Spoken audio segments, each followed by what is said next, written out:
Hey, Jeff here. So before we get started, I want to talk a little bit about what you're going to see in today's session. Uh, we have this program coming up. We do it twice a year. It's going to start October 1st. It's called the Dialogue Dash. So what the Dialogue Dash is the time where we come together as a community to encourage each other to just get crap done. Right? Writing's hard. It's easier as a team. I've talked about that a lot on the podcast YouTube channel. So I'm not going to beat that horse to death right now. But I did want to just take a second to explain what you're seeing. So for the dash, we break it into three sections. For the month of October, we strategize and we plan so that when we hit the month of November, from November 1st to the end of November, we get the maximum amount of words on the page, or if we're editing, get the maximum amount of editing done, right? Like we can just crush things out. So plan in October, strategize in October, and then in November, we actually do the work and we put our nose to the grindstone and we get as much done as we can. And in the last 2 weeks of December, we take a minute and we kind of collect everything that we've done and we decide together how to move forward as a team. So it's great. I love the dash. It's one of my favorite things that we do. And so that's why we're going to spend a lot of time on it this week. But in order to empower you to get all your planning and strategizing done, and then in November to get all your writing done, and then in December to help you strategize, we offer three different things. So they're all, the cost of the dash is $1 a day. You get all of these things if you pay the $80, $1 a day for the dash. So three things we offer. During the strategizing and planning time, we do 5 webinars in which they're an hour to an hour and a half of teaching. You're going to hear one of those today. We do 5 webinars. They're all based on a workbook. You get the workbook along with the dash. So there's 2 workbooks. There's a single main character workbook and there's a multi-main character workbook. You get the workbook to kind of work through, and the goal of it is to help you think through your work in progress, or to think through a new book you want to start, and to think about like what that book needs to have. Do you have the right components for it? It helps you analyze your thinking and work so that you can bring it into reality. So we do 5 of those webinars all through the months of October. They're always on Sunday, but we record them for those that can't make it Sunday night to the webinar. Maybe you're in a different time zone. We have a lot of people in Europe and the UK, and some in Australia and New Zealand who participate in the dash. I'm in the US, so a lot of times the time zones get stretched out. But we record everything so you can see it if you can't make it in person. So we do those 5 webinars. We do some teaching on an aspect of writing your book that helps you kind of think and consider your book and empowers you with tools to look at your book in a new way. So that's all of October. And then the other thing we do in October is we do office hours. So, and I'm going to talk about office hours more on Wednesday. But because today what we're going to do is I'm going to take one of the webinars, the week 2 webinar from the spring Dialogue Dash. So we just did a dash in April and May. So I'm going to take the spring webinar from April, May, week 2. I'm going to play it for you in a minute as our session. It's me teaching on writing main characters. So we do the webinars, and then we also do office hours. Again, I'll talk about those more on Wednesday, and you'll actually get to hear an office hour on Wednesday, which are a lot of fun. Laura did one that's pretty fantastic. And then we do, when we move to November, so that you can focus on writing, we do daily encouragement videos that are like 5 to 10 minutes long, just to excite you about writing, to help you get your butt in the seat and to get going, or excite you about editing to help you like move forward with that. And then in December, the last 2 weeks of December, we go back to the webinars and back to the office hours. So that's kind of the scope of what we as coaches offer during the dash. There's also a Slack channel that we're all in together so that you can interact and talk with other writers. And in that Slack channel, we do competitions to help motivate you. We have prizes every week. We do all kinds of fun stuff like that. So I'd love for you to come and be part of the dash. The way you sign up is you go to dialoguedoctor.teachable.com. That'll get you to the sign up page for the dash, or you can go to dialoguedoctor.com, go to the menu, and there's the words the dash in the menu. You can click there too. Come and join us. It's a lot of fun. Like I said, it's $1 a day. It's $80. And in that, for that $80, you're going to get a whole month of like empowering teaching from us that helps you analyze and look at your book that either you want to write or you are writing in new ways. You get office hours. So 3 times a week, a coach will be online. You can just show up and ask the coach whatever questions you have. And then in November, you get daily encouragement videos, competitions, and a community around you to help you write. And then finally in December, we'll spend 2 weeks helping you figure out, like, okay, now that I've sprinted and I have this massive amount of words, what do I do with that amount of words? So come sign up for the Dash. Like I said, today, what you're going to hear on the program in a second is the week 2 webinar from the spring Dash. So we reteach fresh every Dash. We don't use the same videos over and over again. Like, it's always, you'll see there's we interact a lot. There's a lot of talking, question asking, that kind of stuff. So we're so we'll reteach and probably bring new spins on it this fall. But this was what we taught in week 2 of the Dash. I hope you'll come sign up and join us in October. It's going to be great. Thanks, y'all. Okay, let's go to the webinar. About no, I am actually going to record. Go ahead. Sorry. Oh, I don't want to ask my question. No, I'm just kidding. No, too late. You're in. The Matrix had come up, right? And they were talking about Agent Smith's POV, I think. And anyway, the question that I had was, I had this thought that Agent Smith is Neo is an engine for Neo, right? Because he really makes Neo. Yeah, he makes Neo the best version of himself. He's an engine that pushes, which, okay, for all of y'all that are like, what in the world are they talking about? This is not this week, but next week's stuff. Sorry. No, you're totally good, Aaron. Yeah, he's an engine that pushes. So engines encourage characters to be the best version of themselves. Engines that we want the character to model. If you watched the video I put it in the Slack. We did a meeting yesterday on The Big Short, and we talked about the character Benjamin. He's an engine that pulls. We want Charlie and Jamie to look like Benjamin by the end of the story. Agent Smith is an engine that pushes. He's going to challenge Neo to become the best version of himself, but we don't actually want Neo to look like Agent Smith. Right. Yeah. Right. Yeah. Did everybody get? I hope everybody got into the Slack. I dropped a video in the Slack yesterday about how to use Slack. I think part of what a lot of times what people new to Slack don't know is that there's a whole bunch happening, but you have to ask to go see it. Not ask me, but ask Slack. So there's a button. If you pull up your Slack on your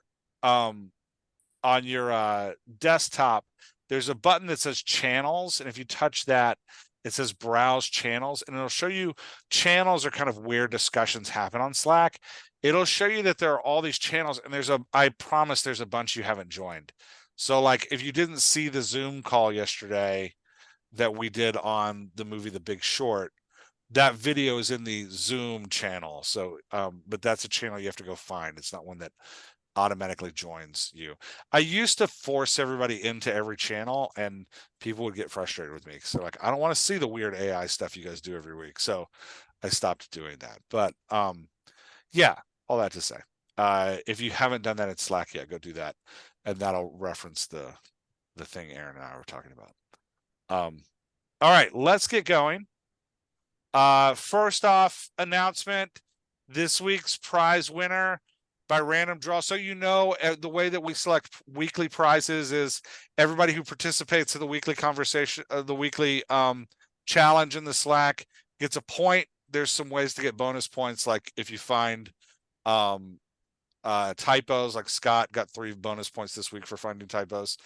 And then we use a random number generator, and we just go through and we count by like the random number generator, and every time you scored a point, you get counted, and so you can get counted more than once, and we end up picking the person that way by random number. So this week's winner was Robin Magnus.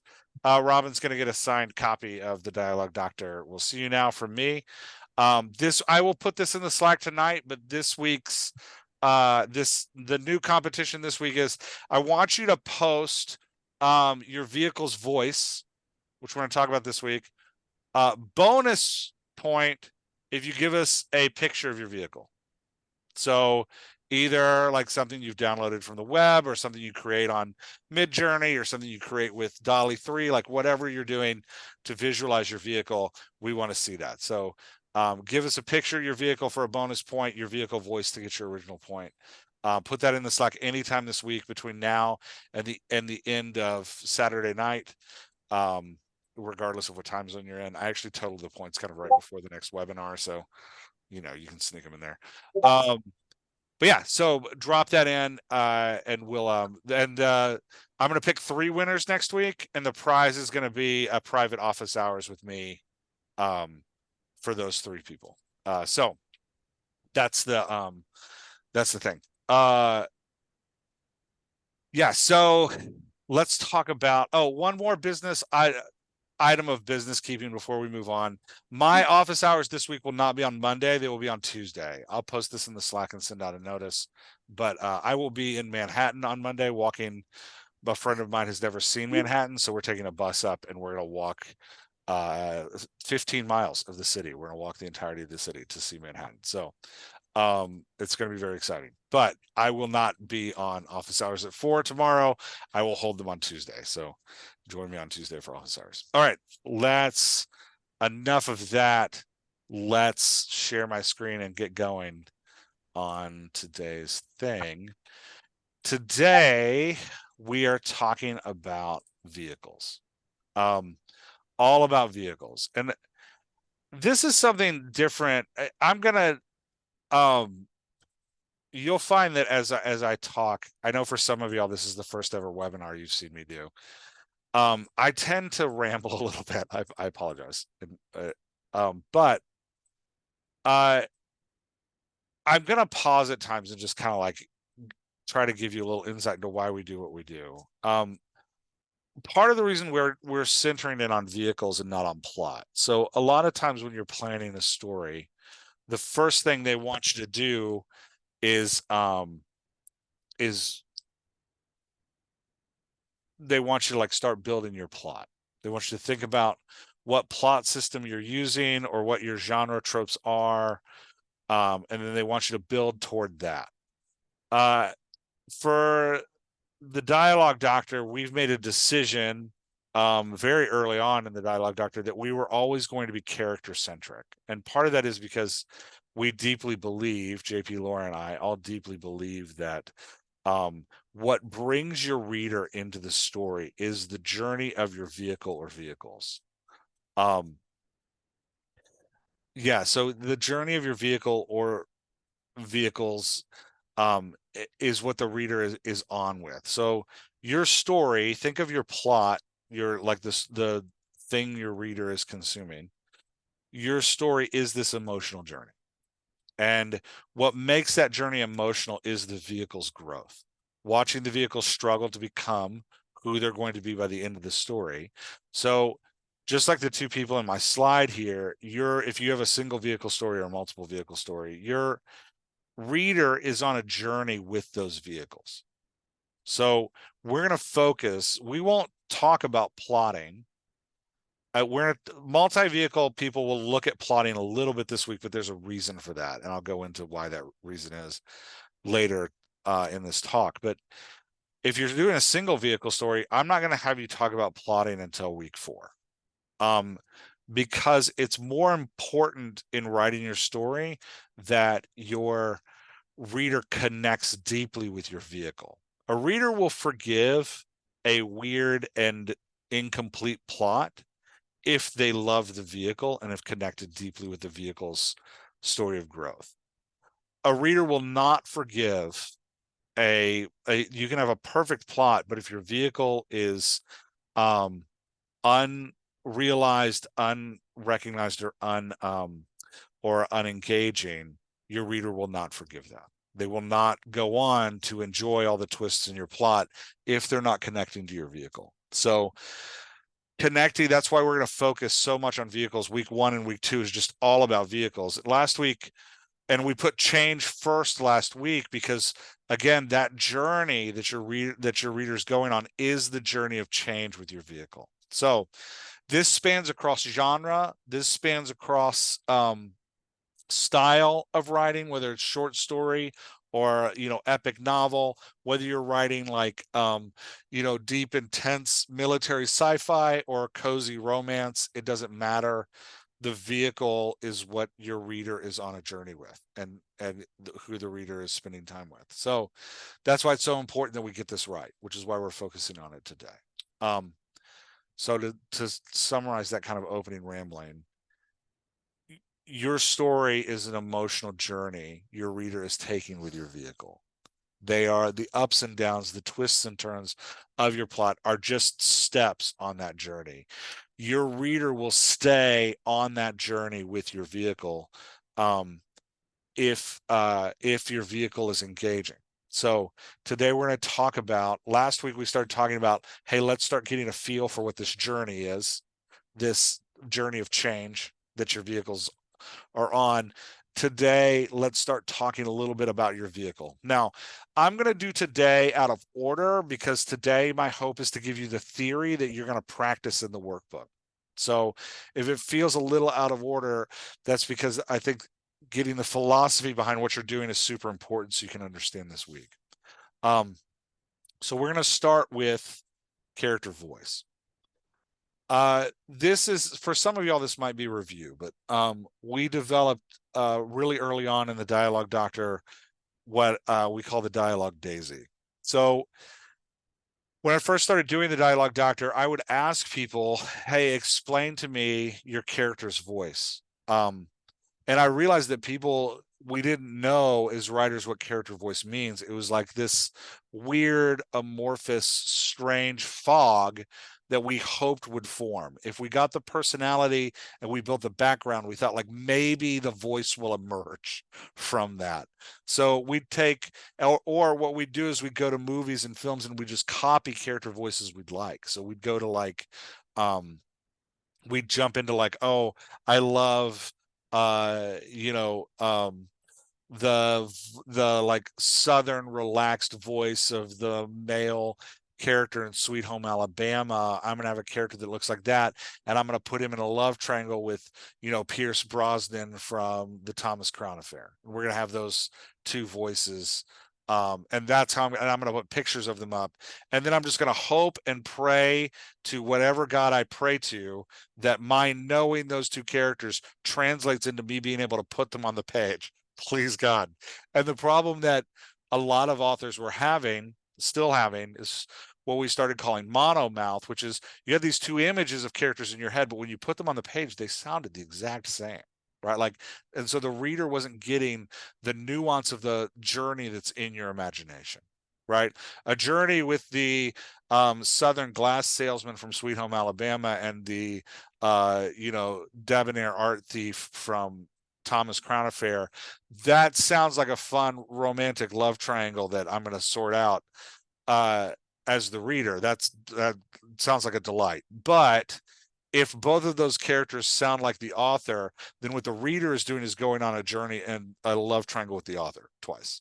And so what we need to do is learn how to, what we're going to do with the Daisy is learn how to distill down what a character voice is, and then we're going to talk about the different components of it and how to distill it. So when we build character, and you'll see this week, we start with your character's background. Your character's background is not your character's voice. So the background includes things like your character's history, all of the events that happened to your character before the moment your story starts. That's your character's background.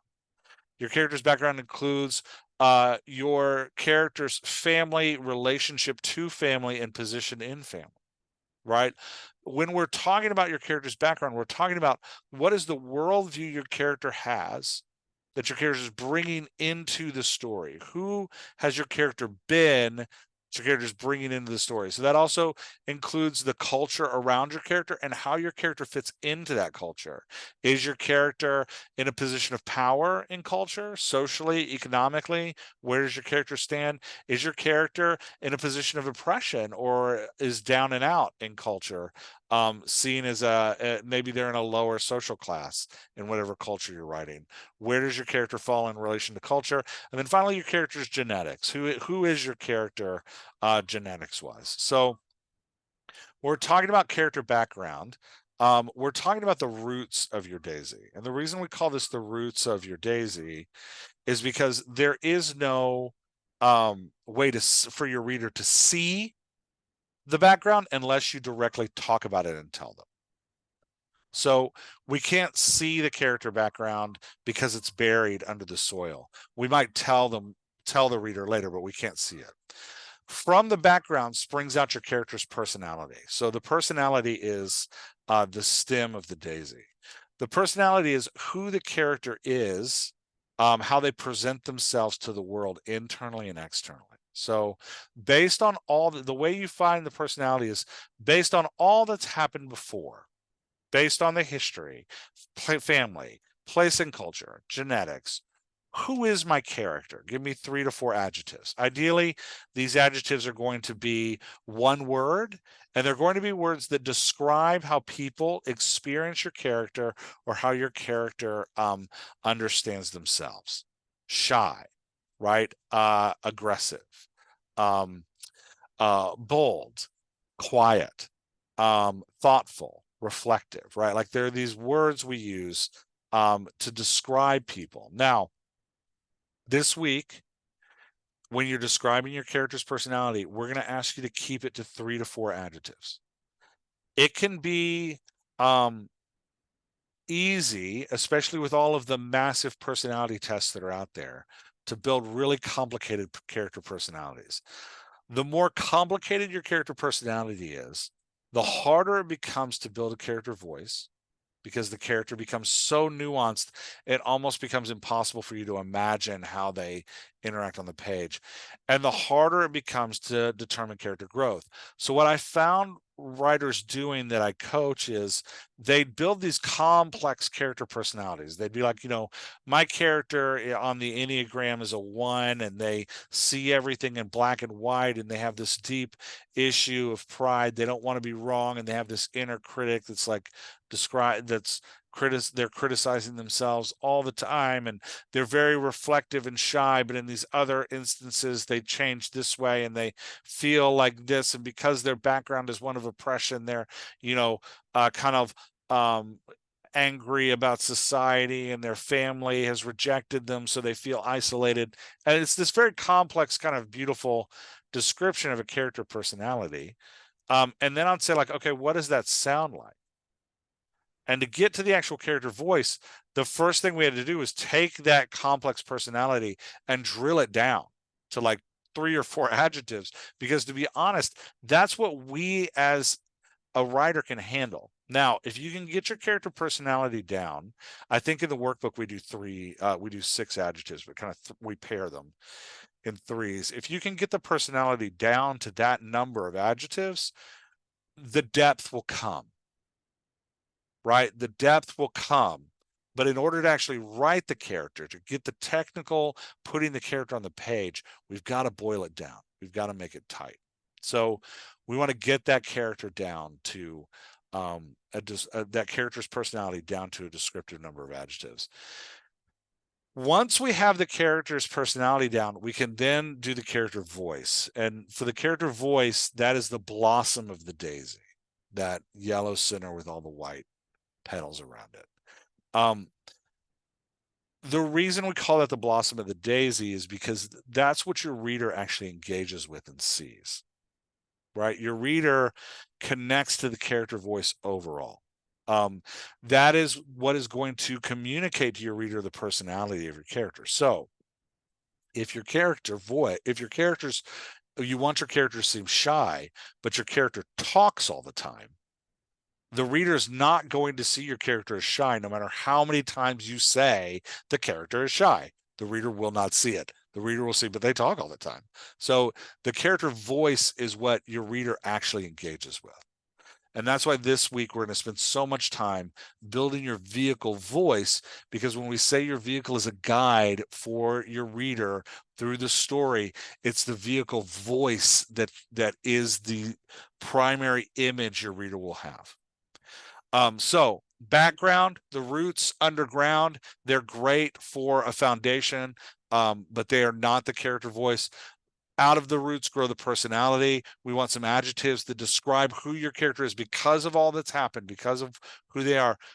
How would you describe them? We've got those 3 pairings in your workbook for each vehicle where you're going to come up with kind of 6 adjectives.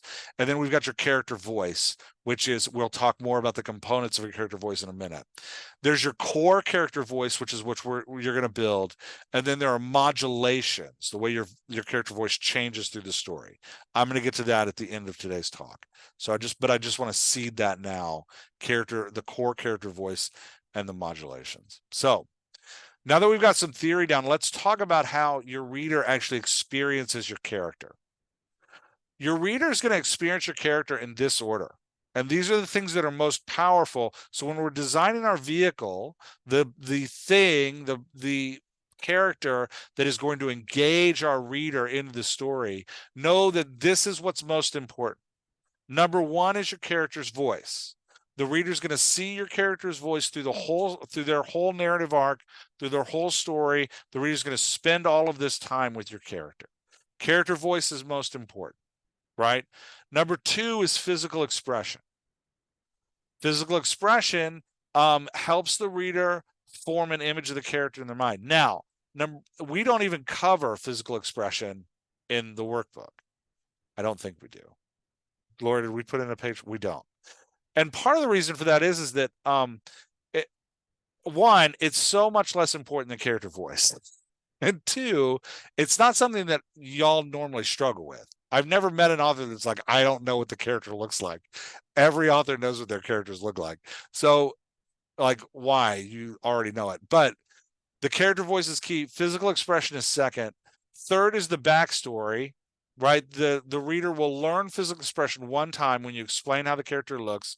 And then the backstory will be taught throughout the story. And then fourth is the personality, because those top 3 things, because the personality isn't something that we ever explicitly say, we imply it through the top 3, right? So the personality becomes that 4th layer. If you find yourself in a book having to tell your reader what the character's personality is, then you need to go back and work more on the voice, because the voice should communicate that personality.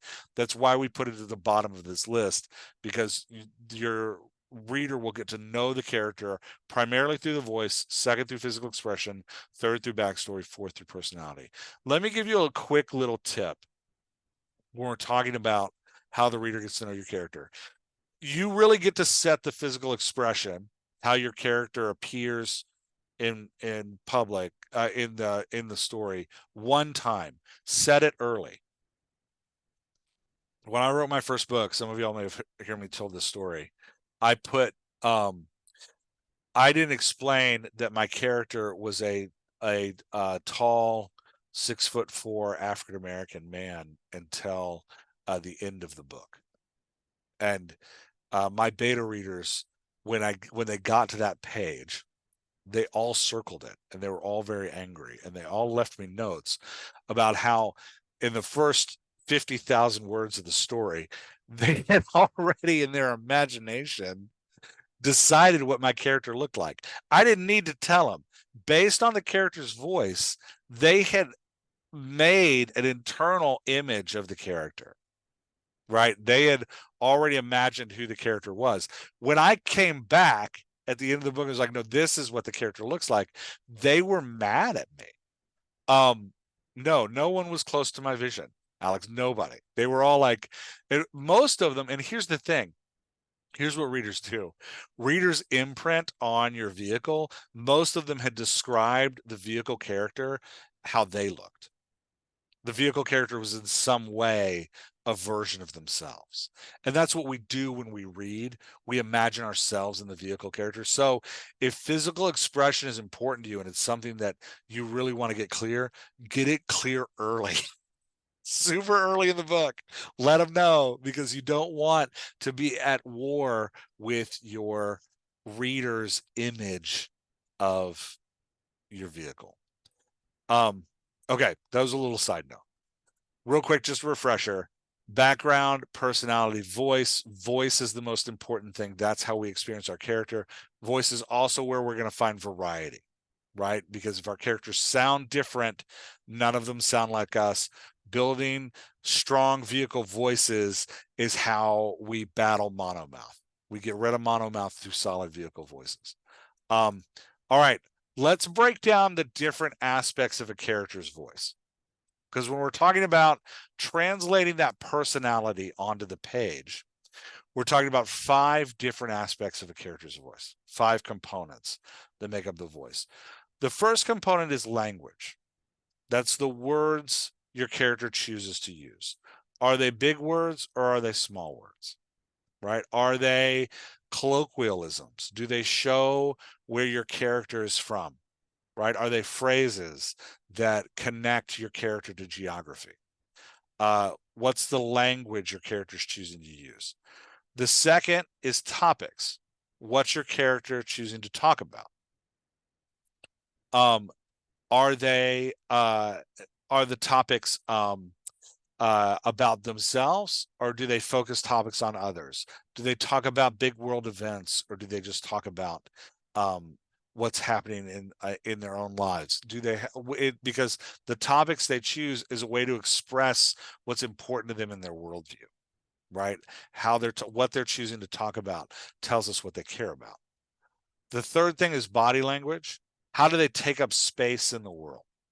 Now, I'm going to go through each one of these and give you some examples of different character types. But when we're talking about body language and how characters take up space in the world, I know that um, we use body language a lot to communicate emotion. And that our primary thought, a lot of us, when we write, I used to do this a lot too. When we write, we're like, all right, they were excited. They're excited. What's body language I can use to show they're excited? Um, they're gonna like raise their hands, yes, in celebration in the air. All right, they won. And um, so we write that in for our shy character, not realizing that a shy character would never ever throw their hands in the air out of excitement. So body language does express emotion, but body language is first translated through personality.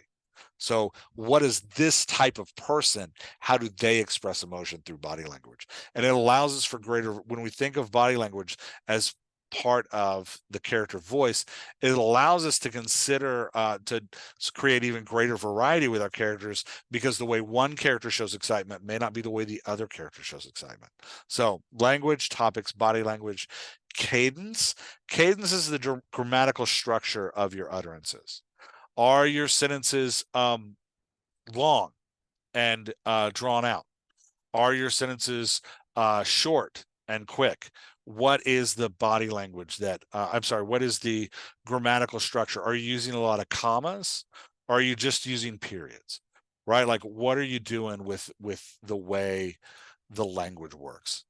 Um, on the page itself. And this is where we get into like, how are we structuring these actual sentences we're writing.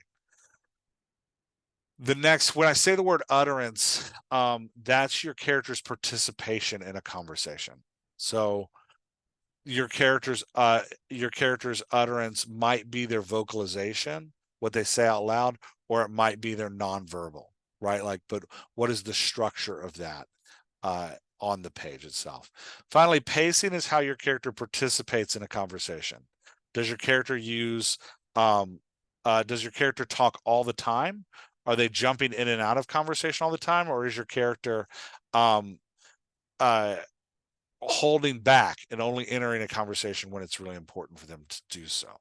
So let me give you some quick examples real quick, and let's just do some basic kind of um, one adjective personality types through all of these.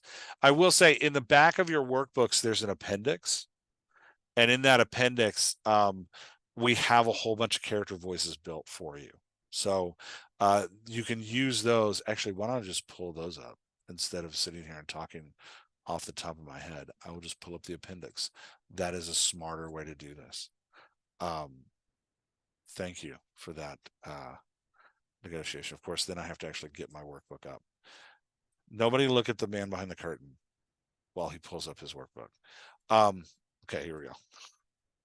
So this is the voice appendix in the back of your workbook.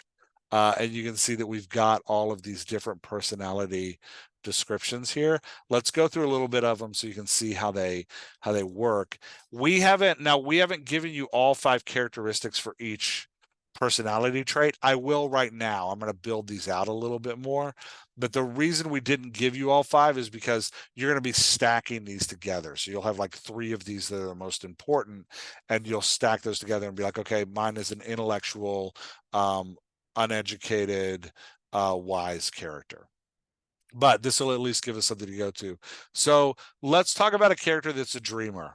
Character that's a dreamer, the words they use are less important, but I think when I'm imagining a dreamer, I'm thinking that they're going to use kind of flighty, heady words. My youngest son is a dreamer.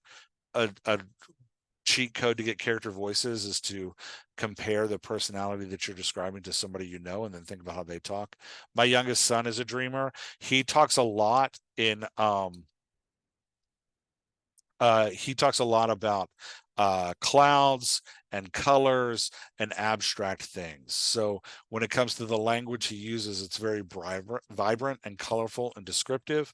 The topics he uses focus on the ideal or the future. So he's going to talk a lot about how he wants things to be, how he wishes things were. Body language, he has really big and like tall body language, so it's like a loud and strong. When it comes to his cadence, he's gonna roll a lot with his sentences. So lots of commas, lots of run-on sentences. He doesn't like to lose the stage as a dreamer. He likes to really tell his full story. So in order to keep the like stage of the conversation, he's got to keep talking. So you get all these like run-on sentences from him. And when it comes to his pacing, he's super it might be more helpful if I show you since I'm doing all 5. When it comes to his pacing, he's entering the conversation whenever he can, right? So you can see that that's kind of a dreamer who is talkative and engaging. On the other end, if I had like, let's say I have a character who is reserved and laid back. So if I have a reserved, laid back character, when I'm talking about the language they use, um, excuse me, a reserved, laid back character is likely to use less large words because they don't want people asking questions. So they're going to use their language to like blend in to what's happening around. They're going to use smaller words because they don't want to draw attention to themselves, and they don't want to have to explain anything. That's part of the laid back nature of a character is they don't want to explain stuff, so they're using those like smaller words so that we can just jive with them and we don't have to like focus energy on them. Topics they choose to talk about, they're going to keep these topics focused on what's happening right now, right? And they want to keep things focused on as it's they want to keep things like sorry, I was reading the chart in another place and lost my train of thought. They want to focus on what's happening right now, and they want to focus, they're not in a hurry. So their topics are never rushing to the future. They're kind of staying where they are right now. That reserved, laid back character, we're going to see much smaller body language than the dreamer. Right. They'll use facial expressions at times in place of speaking to save themselves from having to actually talk. And we're talking like smaller hand motions, smaller body motions, lots of leaning, right? Because when we're thinking of the laid back, casual character, they're reserving energy all the time. So lots of leaning, lots of sitting, lots of hunching, bad posture, and then using facial expressions to communicate brings in that like reserved thing. When we're looking at like their cadence, we want shorter sentences, we want periods, we want unfinished sentences like missing words, right? Like a laid back character may not say like, I'm going to go to the mall today. A laid back, a reserved character might say like, going to the mall, right? Like, so taking those words out to keep them like slower and reserving that energy as that like laid back character. When we talk about their pacing, they're only going to enter a conversation when they have to. They'll probably be the last one to speak in a conversation, or they just jump in when they might have something important to say, but they're not going to be the driver of a 3-person conversation. All right, are we starting to see how like we can take a personality trait, build it into a voice using our 5 components, and allow that voice to communicate who the character is to our reader, and also use that voice to create some variety between our characters? Does that make sense? Mm-hmm. Anybody want to throw an adjective or two into the chat and we can do that voice? I'm putting myself on the spot here. This is super dangerous. I can help you. Thanks, Laura. Laura's our voice master. I have so many of them in my head. That's right. There's such a cacophony happening in our mind. They We like to just have the option threw to it. come out sometimes. Nobody's got a personality trait they want to throw in. I can do the main character I'm writing. My vehicle character, I'm currently working energetic. Oh, energetic's great. Scott, let's go for energetic. So energetic, the language that they're using is less. Okay, we'll do energetic and then depressed. Those are good. The language the energetic person is using is less important. Like you'll find as you're building um, these characters that some of these components really resonate and pop, and then some of the components take kind of a back seat. So, oh man, now everybody's coming in. Okay, I won't get to everybody, but we'll pull some fun ones. Laura, you pull a fun one. You can do it next. I'm just gonna answer them in the In the chat. chat? Oh, you're the Yeah, bomb. so grab 2 and I'll throw a couple more in the chat. Okay, I'm going to do energetic and depressed. If you want to do Okay. awkwardly flirty, lone wolf and driven. So energetic, when we're talking about the language of the energetic person, again, less important, but I'm thinking like bright words. So you want words that like have a lot of optimism to them.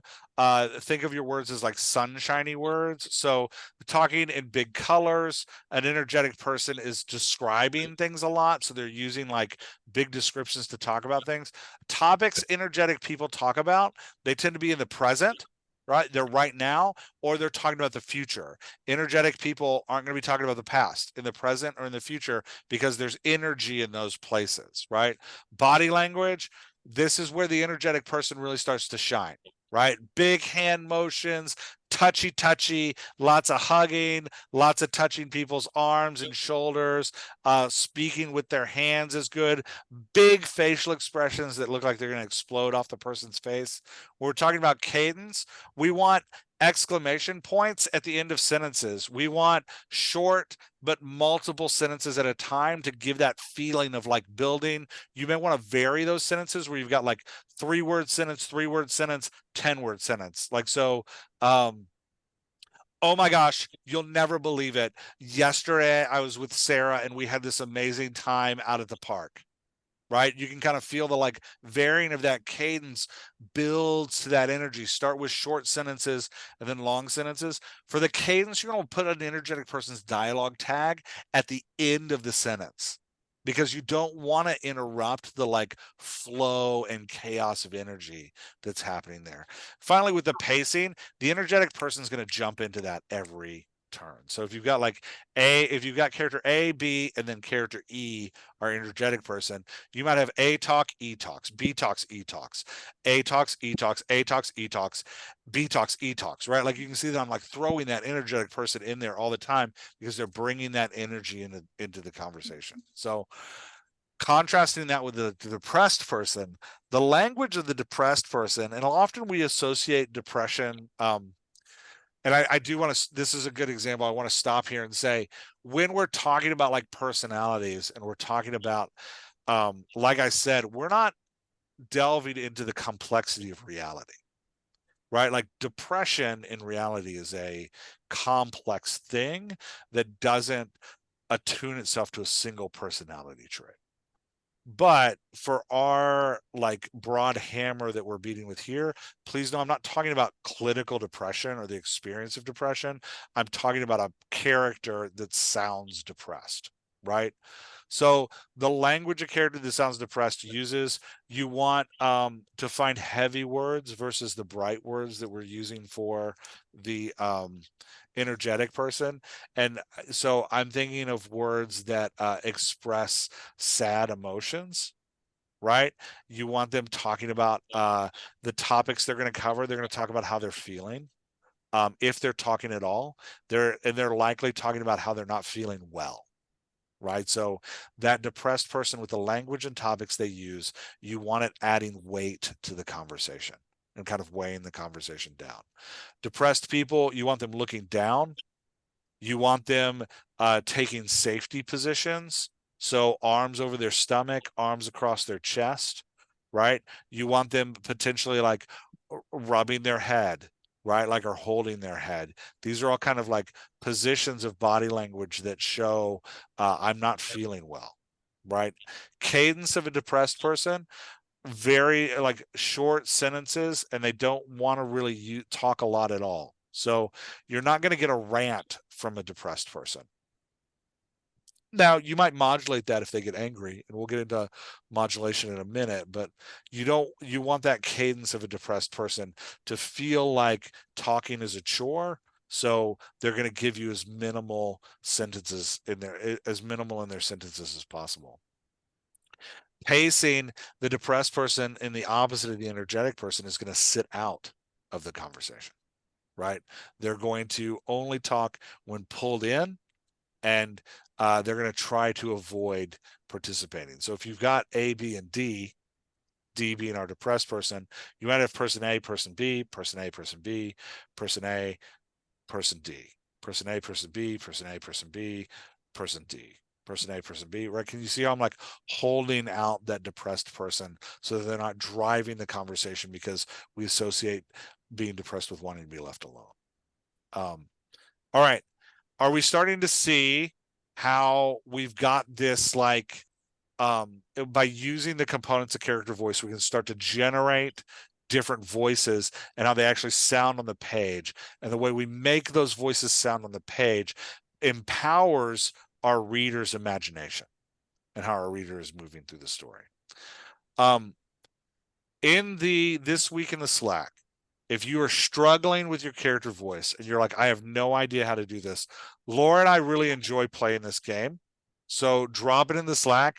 We may not get to you right away, but we will find it and like throw in some ideas around language topics, body language, cadence, and pacing. Multiple vehicle stories. You have to have variety in your voices. So, because we want the characters to stand out, we want them to feel like they are different narrative journeys. We want them to, feel like they are each a unique flavor of character. So when we're talking about variety in your voices, as you're building your voices this week in your workbook, if every voice is depressed, you have a single note, right? It doesn't mean that characters can't share, because we do want them to complement each other. But if you're building your POVs and every POV is bubbly, there's not going to be a strong distinction between those POVs. So what we want are, when you're building these vehicles, which is why we have you build all the vehicles together, we want to make sure that there's variety in there. So if you're finding that your vehicles all have the same personalities, start changing those personalities. Make them feel different. Does that make sense? We want to get that variety of voices for our vehicles so that we have this palette.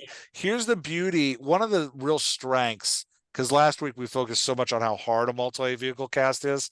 One of the real strengths of a multi-vehicle cast is it gives multiple points of entry into the story. So, for example, I'm going to use this as an example because we just did that video on it in the Zoom.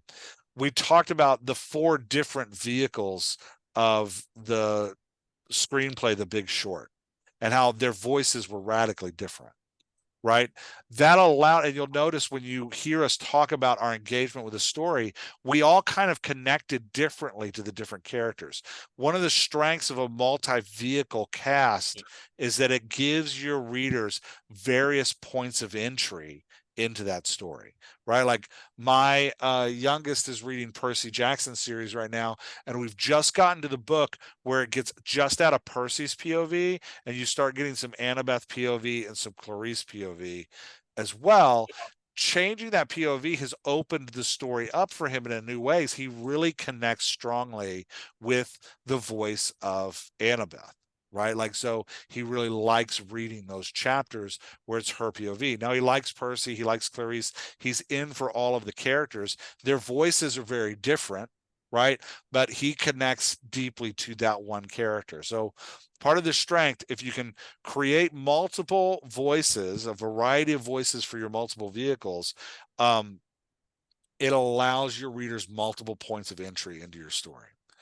The other thing those of you writing multiple vehicle stories need to realize is that we're combining narrative lines of our story, right? We're pulling different lines together. So last week we talked about how each of your vehicles need their very own growth arc and their very own narrative line, right? And those narrative lines, those change arcs, build into the theme of your story.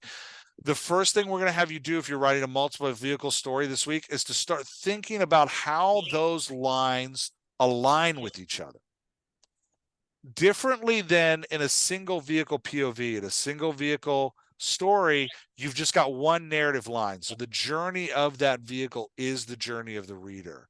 In a multiple vehicle story, we've got all of these multiple vehicle lines. We have to start considering how are we interweaving these together. In the workbook, we give you like 8 different styles. I'm not going to go through all of those today. They're written down and they're there. If you have a question about any of them, drop it in the Slack and we can talk about it there. There is no right way to combine your vehicle's narrative arcs. There's no right way to do it. There's no wrong way to do it, right? There is what you want your reader's experience to be. So if you want your reader to live with one character for a little bit and then stop that one and live with another character for a little bit and then stop that one and then live with another character for a little bit and stop that one, that's going to be a different type of narrative combination than if you want your characters to feel like they're competing with each other. So you do character A and then character B and then character A and character B, and we show them constantly in this competition with one another. That would be different than like the Percy Jackson plot that I talked about earlier, where we start with a single line where we're going on a quest together. We get kind of the world before of all the characters. And then as they break into their separate journeys, we track them through the journeys and watch them come back together again. That's a different kind of narrative structure. And you've got to decide, like, when am I spending time with each character and at what point on the journey are each character experiencing the different moments of change. So because that the structure of that journey is so impactful on your reader's experience, the first thing we want you thinking about this week, if you're in a multiple vehicle story, is what's the shape of this thing? Let's start getting our head a little bit around what the shape of this looks like. Once you have the shape of it, then you can go into focusing on your vehicle voice. If you're writing a single vehicle book, like I said before, you can just focus, you can just go straight to your vehicle voice because your narrative's growth arc is the shape of your story. If your narrator's growth arc is a tragic growth arc where the character, the vehicle starts doing really well and ends doing really poorly, you're in a single vehicle story, you're writing a tragedy, right? Like that's the growth arc. If your growth arc is from 0 to hero, then you're writing a victory story, right? Like that's the growth arc. But in that multiple vehicle story, you might have a tragedy and a victory story going at the same time. So how you weave those together shapes your reader's experience in things. All right. So that's the task for this week, is to really nail down those vehicles. Let's talk about modulation for a minute. So this is something we don't talk a lot about in the workbook, but I want you thinking about it as you're writing your vehicle. Consider this like a webinar bonus. When we're talking about voice modulation, I am always Jeff, but I sound differently based on the circumstances that I'm in. And really, I sound differently based on the emotional state that I'm in. We'll talk about circumstances first. They are an expression of emotional state. But so today I started my morning by dropping my son off somewhere, and I ran into a group of men that I don't necessarily connect with. They don't like me very much. I don't like them very much. And so, but I was forced to stand there and talk to them pleasantly for a couple minutes. I sounded one way to them. I'm always myself, but with them, I'm a little more reserved. I'm a little more strategic in the words that I use, because what I say can and will be used against me. So I'm a little more closed with them. I then later in the day went to lunch with my college daughter and my two teenage sons and my wife and my youngest son. And I'm much more expressive there. I'm much more open, and I'm way more vulnerable, right? I sound different. If I talked to that group of men like I talked at lunch, it would feel very strange to those group of men, and I would be incredibly uncomfortable because I don't want to be that vulnerable with them. But at lunch, if I talked at lunch like I talked to that group of men, my family would be like, "What is wrong with you? Did we somehow offend you?" Because they could feel my emotional state through the way that my voice changes in circumstances. So your vehicle character's voice, remember I talked about in the Daisy that there's a core voice and then there's the modulations around it. So what we're designing in the workbook this week is the core voice. That's the voice that everything builds from. When the voice changes based on the emotional state that your character is in, if they're in a moment of vulnerability or if they're in a moment of guardedness, right? Those are the two kind of modulations I'm describing. You might also have a professionalism modulation where your character puts on a white coat and is a doctor. Their voice is going to sound a little bit differently because they're in an emotional state of professionalism. Sorry, I needed to cough, and not everybody needed to hear that. So, and then you might have a moment where your character is in an emotional state of competitiveness. They're like some kind of game, and they're going to sound differently in competitiveness. When we build that modulation, we always want to work from the core voice. The core voice is who we are, right? It's who your character is. And then when your character becomes more reserved, how does that voice change? In what ways does that voice change to show that the character is feeling guarded? When your character becomes more excited, how does that voice change to feel the character is more excited? I'm bringing this up here because it happens. There's two places where voice modulation occurs: at the scene level and at the plot level, right? And part of what I want you to think about as you're building your character's voice is, where is this character going, specifically at the plot level? So at the scene level, like I said today, like a scene in my personal life was, I'm talking to these men that I don't like and they don't like me, and I'm being very guarded. My voice is going to modulate to be guarded. Then I go to lunch with my family, new scene, my voice is going to show vulnerability. Now I'm not going to change my whole voice. So if I were to describe my own voice, I tend to use educated words. I can't really help it. I am educated, but I'm also from the South, and you'll find some colloquialisms in the way that I talk. For example, when I sat down at lunch, I told my kid to scooch over. That's something we say in the South. Everybody scooch. So you'll find in my words that I use, the language that I use, some of those colloquialisms, but I still tend to use educated words. The topics I choose to talk about, I'm very uncomfortable talking about myself, but I do love teaching. So if you can find a topic that I'm interested in, I'm going to zero in on that topic. I also tend to push a lot talking about other people. Now, most of that is because of how self-conscious I am. So if you're designing my personality type, you're probably going to say engaging, full of self-doubt, and reserved. Those are kind of my three. That's how I would say my three personalities are. My body language, because I'm engaging and I like to engage with people, I talk with my hands. I don't know if you've noticed, but this whole time I've been talking with my hands. So my body language, I talk with my hands a lot. I'm also part of being engaging is I'm a toucher. If we're having a serious conversation and I don't know that you're not a toucher, I will likely reach across the table to like touch your shoulder or touch your arm to show that I'm connecting with you. In my cadence, I talk in long sentences that tend to run on with lots of commas. You're going to be writing paragraphs for me, baby. That's what I'm saying. And then in my pacing, I'm not an every exchange person, but I am a like every other exchange person. So I'm getting engaged there some. So that's my voice. If you're putting me in that reserve situation on a scene level, you're pulling back my pacing. I'm talking a lot less, and you're pulling back my cadence, right? But my body language and my words and my topics are staying the exact same. I'm still using colloquialisms. I still talk a lot, right? Like that's just I still talk in bigger words. I still will show interest even in a guarded state in topics that interest me. I'll talk about them a lot. So I have my voice, but it just modulates a little bit out of my core to the guarded state. In the vulnerability state, you're accelerating all of my voice types, right? I'm going to talk more. I'm going to have longer paragraphs, which my children love.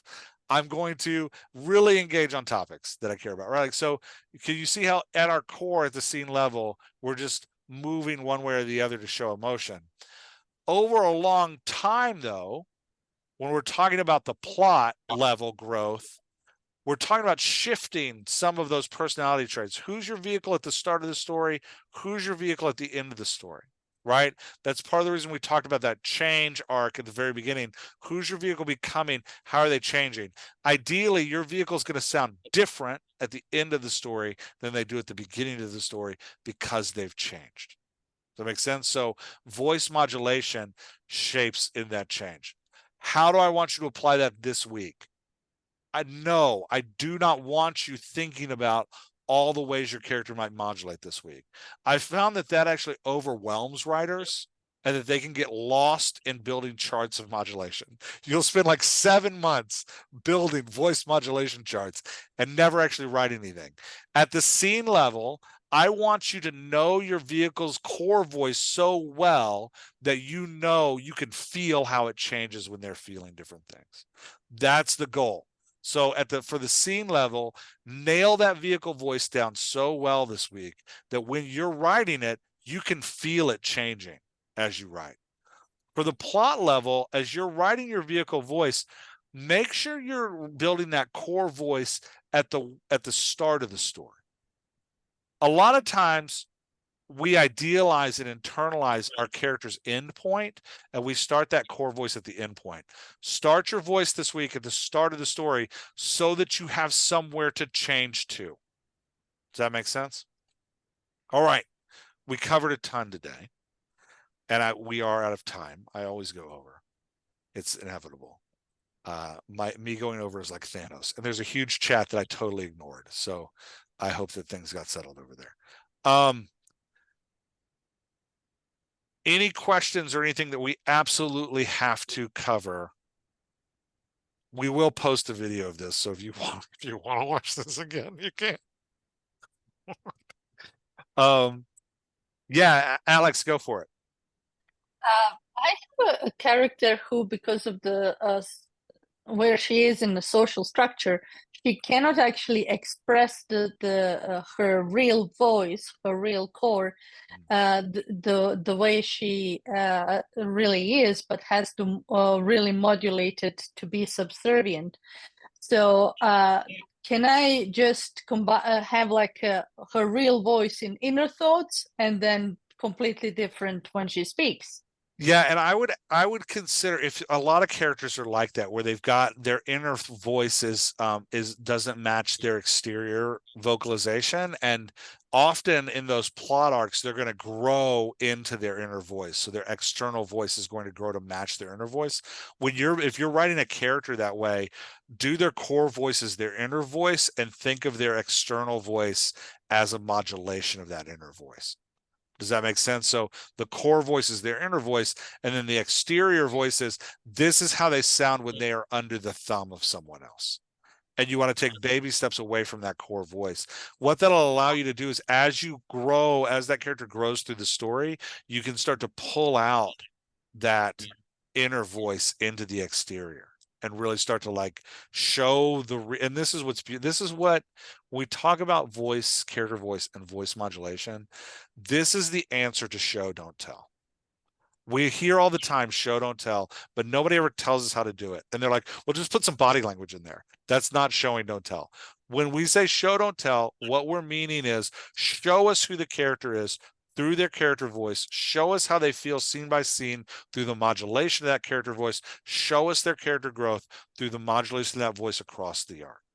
Right? So if you want to show me your character becoming their true selves, they at the beginning of the story, their truth self is suppressed in their inner voice, but isn't coming out in their exterior voice. You show that by slowly, especially in major points of change, bringing that inner voice and that exterior voice into alignment, so they finally say what they're feeling and thinking.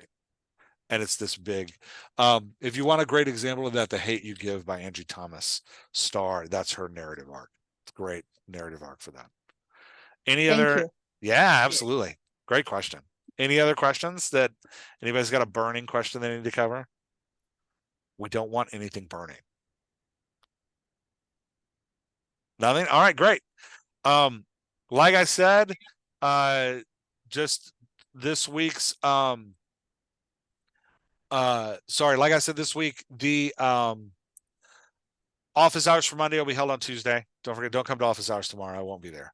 I'll post this in the Slack as well, so everybody knows. But office hours will be on Tuesday. This recording will go up later this evening into the Slack, so everybody can enjoy it and get on it. It'll be on Teachable as well.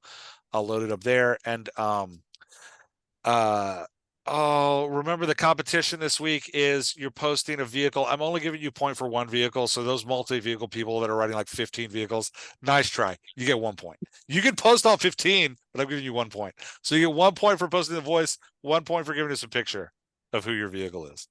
All right, y'all. Thank you. Let's enter into week 2, charging forward with a gust of wind at our back. Yeah. And again, if you've got questions, you get stuck, please hit us up in the Slack. We are there to help. All right. Thanks, y'all. Bye, everybody. Hey, Jeff, when you grab the recording, can you grab the chat too? I think it might be neat for us to put some of these. I think that's important. Yeah, I'll do both. This is smart.